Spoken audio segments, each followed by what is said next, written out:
M for melody not महंगाई স্লোগানে মোদিকে নিশানা কংগ্রেসের। ইতালির প্রধানমন্ত্রীকে মেলোডি চকলেট খাওয়ানো নিয়ে ফের রাজনৈতিক তরজা তুঙ্গে।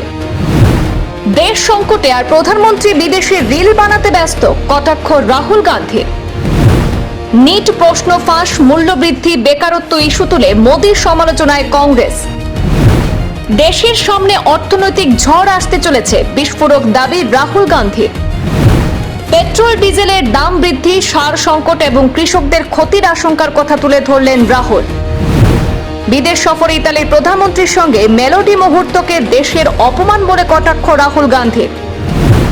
রাহুলের মন্তব্যের পাল্টা দিলেন বিজেপির বিদেশ মন্ত্রী এস জয়শঙ্কর। 16 বছর প্রধানমন্ত্রী পদের দাবিদার হয়েও বুঝার বুদ্ধি নেই বললেন জয়শঙ্কর। জয়শঙ্করের দাবি, প্রধানমন্ত্রী বিদেশে গিয়ে বিনিয়োগ আনা এবং দেশের জ্বালানি নিরাপত্তা মজবুত করার চেষ্টা করছেন। রাজনৈতিক মহলে শুরু হয়েছে তীব্র বাকযুদ্ধ। মেলোডি চকলেট ইস্যু এখন জাতীয় রাজনীতির কেন্দ্রবিন্দুতে। ইতালির প্রধানমন্ত্রী জর্জিয়া মেলোনিকে মেলোডি চকলেট খাওয়ানো নিয়ে রাজনৈতিক বিতর্ক থামার নামই নিচ্ছে না। কংগ্রেস নেতা রাহুল গান্ধী এই ঘটনাকে কেন্দ্র করে সরকারের কড়া সমালোচনা করেছেন। রাহুল গান্ধীর দাবি, দেশের মানুষ যখন মূল্যবৃদ্ধি আর বেকারত্বে জর্জরিত, তখন প্রধানমন্ত্রী বিদেশ সফরে গিয়ে রিল তৈরিতে ব্যস্ত। हमारे प्रधानमंत्री ने कहा सोना मत खरीदो, ज्यादा गाड़ी मत चलाओ और विदेश मत जाओ। और फिर विदेश जाकर हजारों करोड़ रुपए के जहाज में विदेश जाकर उधर वो इटली के प्रधानमंत्री मेलोनी को मेलोडी टॉफी खिला रहे। This is an insult to the people of India. This reel that the prime minister has made is an insult to the people of India and what they suffer. Rahul গান্ধীর এই মন্তব্যের পরেই পাল্টা আক্রমণে নেমেছে কেন্দ্রীয় মন্ত্রিসভার একাধিক মন্ত্রী। বিদেশ মন্ত্রী এস জয়শঙ্কর থেকে শুরু করে বাণিজ্য মন্ত্রকের নেতারাও রাহুল গান্ধীর বক্তব্যকে দায়িত্বজ্ঞানহীন বলে দাবি করেছেন।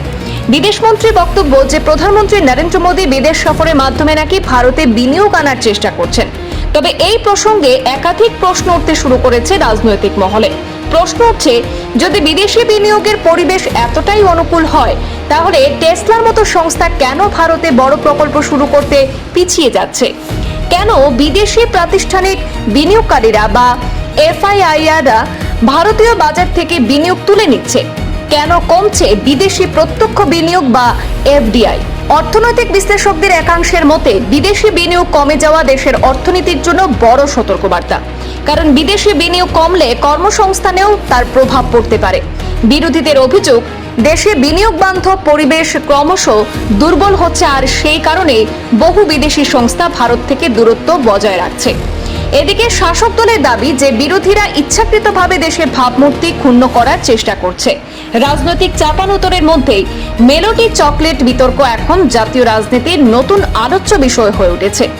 ইতালির প্রধানমন্ত্রী জর্জিয়া মেলোনিকে মেলোডি চকলেট খাওয়ানো নিয়ে প্রধানমন্ত্রী নরেন্দ্র মোদীকে কটাক্ষ করেছেন রাহুল গান্ধী। রাহুলের অভিযোগ, দেশের মানুষ নানা সমস্যায় জর্জরিত, অথচ প্রধানমন্ত্রী বিদেশে গিয়ে রিল ও প্রচারে ব্যস্ত।